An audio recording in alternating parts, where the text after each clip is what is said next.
Hello and welcome to your favourite channel Braino solution. देखो यहाँ पर ये कह रहे हैं ए बी तुम्हारे पास एक टीवी टावर है, ठीक है। एक यहाँ ये जो है बैंक के केनाल पे, मतलब एक कोई केनाल है, कोई रिवर है, उसके साइड में ये टावर लगा हुआ है, ठीक है। तुम एक पॉइंट सी से अगर इसके टॉप को देखते हो तो एंगल ऑफ एलिवेशन तुम्हारा 60 डिग्री है, ठीक है। फिर हम क्या करते हैं, इससे थोड़ा सा मूव करते हैं 20 मीटर्स अवे, डी पॉइंट पे आ गए। यहाँ से तुम देखते हो इसके टॉप को, एंगल ऑफ एलिवेशन तुम्हारा 30 डिग्रीज बन रहा है, ठीक है। तो यहाँ पे हमको फाइंड करना है हाइट ऑफ द टावर।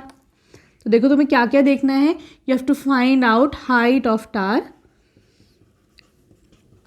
जो कितना है तुम्हारा ए बी, ठीक है।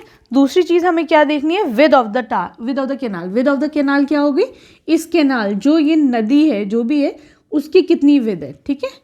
तो फिर विद ऑफ केनाल ये कितनी हो जाएगी तुम्हारी सी बी। हमें ये दो चीज़ें फाइंड आउट करनी है यहाँ पर।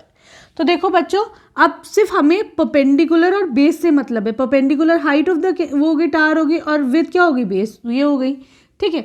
तो इसके लिए मैं क्या करूँगी, 10 का इस्तेमाल करेंगे। इन ट्राइंगल ए बी सी, या बी सी ए कह दो, चलो मैं क्या कह सकती हूँ यहाँ पे, 10 60 degree is equal to perpendicular upon base. कैसे, पंडित बद्री प्रसाद हर हर बोले, ठीक है।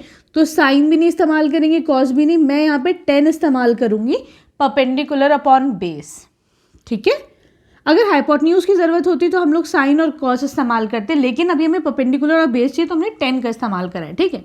तो देखो यहाँ पर बच्चों, परपेंडिकुलर कितना हो जाएगा ए बी, बेस कितनी हो जाएगी सी बी, ठीक है, क्लियर है।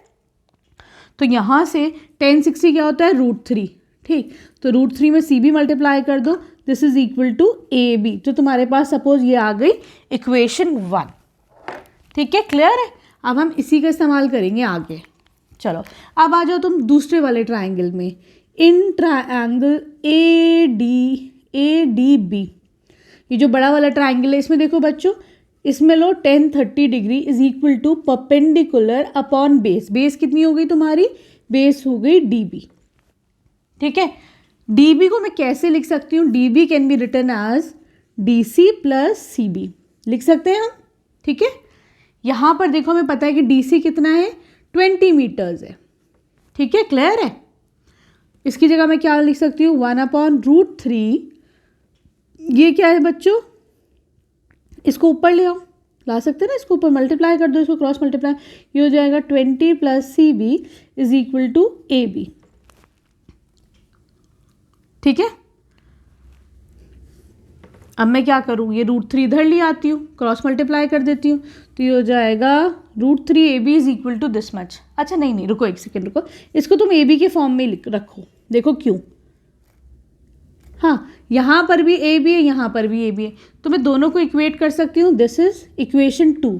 तो मैं क्या करती हूँ, मैं ए बी की दो वैल्यूज है, मैं from 1 and 2 I can say √3 C B is equal to this much, कह सकते हैं ना हम। चलो तो हम इसी पे भी वर्क करेंगे, यहाँ से तुम्हें सी बी की वैल्यू मिल जाएगी, ठीक। तो हम क्या कह सकते हैं बच्चों, यहाँ से √3 C B is equal to 20 plus C B upon √3, यही तो था। अब मैं क्या कर सकती हूँ, √3 इधर ले आओ तो मल्टीप्लाई हो जाएगा, ठीक है। √3 कितना हो जाएगा, 3CB, 3CB is equal to 20 plus CB, ठीक। ये CB इधर लाओ तो 2CB minus 3CB minus CB कितना हो जाएगा, 2CB इज इक्वल टू 20, ठीक। ये 2 इधर आ जाओ तो ये डिनोमिनेटर में आ जाएगा, तो ये हो जाएगा 10 मीटर्स। ये क्या आ गई तुम्हारे पास, विद ऑफ केनाल आ गई। CB क्या थी, विद ऑफ केनाल थी, तो हम कह सकते हैं width of canal is equal to 10 metres, ठीक। देखो ये रिलेशनशिप था हमारे पास, तो यहाँ से मैं क्या कह सकती हूँ कि ए बी कितनी हो जाएगी, हाइट ऑफ टी टार कितनी हो जाएगी, हाइट ऑफ टीवी टार कितनी हो जाएगी बच्चों, √3 सी बी। सी बी कितना है बच्चों, 10।